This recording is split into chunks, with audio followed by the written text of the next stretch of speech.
All right, so I'm going to talk a little bit about reaching in PRI exercise. And for those of you that are familiar with PRI, you'll notice there's a ton of reaching activities. And sometimes it's a 2-arm reach, sometimes it's a 1-arm reach with the right, sometimes it's one with the left.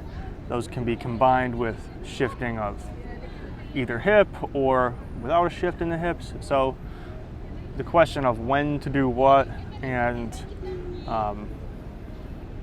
which reach do you go for and what reach accomplishes what, those are all fair questions to ask.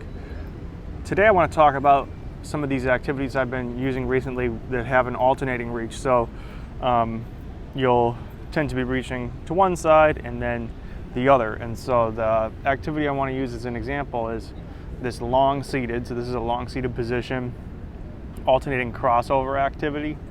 And this is especially good for people that have sort of cranial and cervical generated issues, and they have an inability to keep their head in one spot and rotate their thoracic cage and spine underneath without moving the head. So to gain independence between the head and the thorax, you can do some of these alternating reaching activities. This also facilitates abs, obliques, and transverse abdominis on both sides.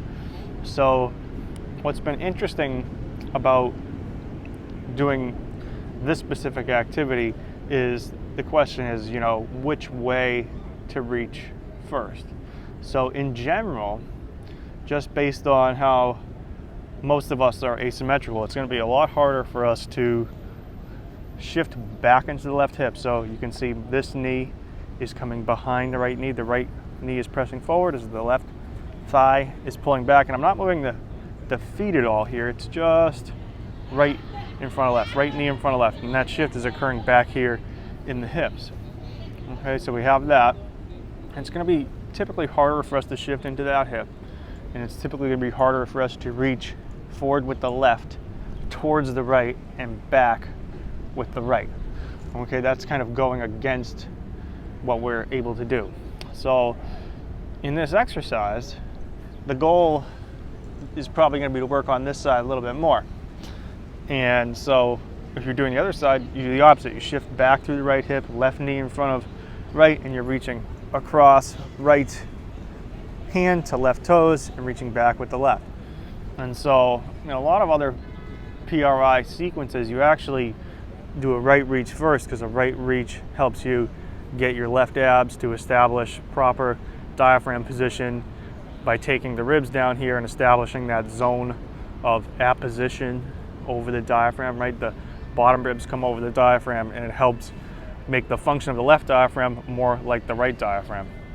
So we kind of like that. So although the goal for most people is going to be this side to improve that, maximize that, when I'm doing these alternating reaching activities, what I find is helpful is actually starting off reaching from this side first, right over towards left. And so in the actual exercise, you tilt back through your sit bones, you shift back into your hip, and you reach across. So whichever hip you shift into, that's the arm you reach across with, and then you reach back with the other arm. Hold that position, breathe, continue to reach, exhale, and as you exhale, you should feel some abs there.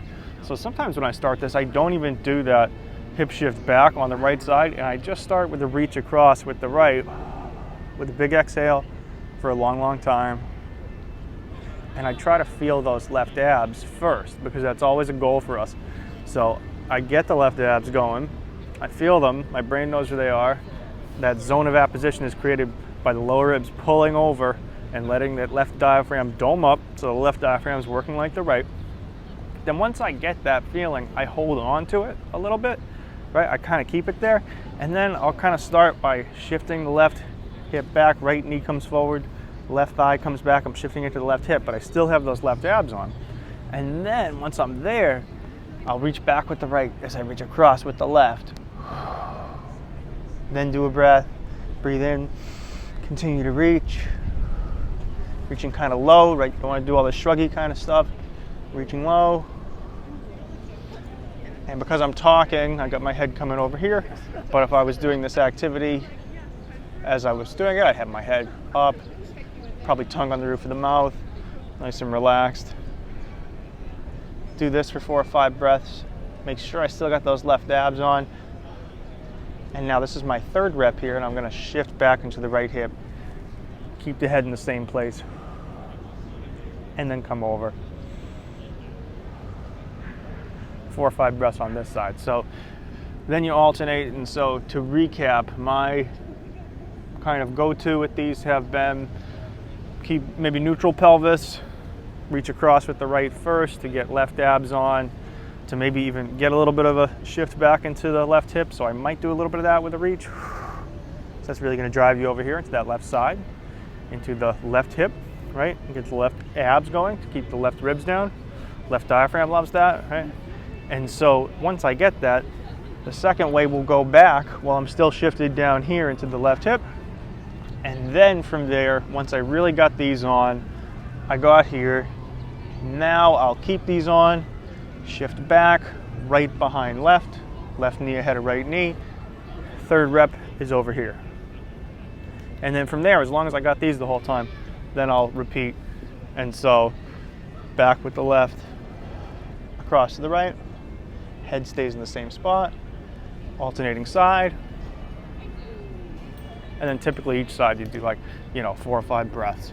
So that's a pretty cool one. And there's a lot of variations like that from some of the recent courses that I've taken where it's an alternating variation where you're reaching towards the opposite. There's one laying down with the legs in a 90 degree one. That's a great one. And I've done the same thing with that. So the person's laying flat and I start with the right arm reach to get the left abs on, hang on to the left abs, then come across to the other side.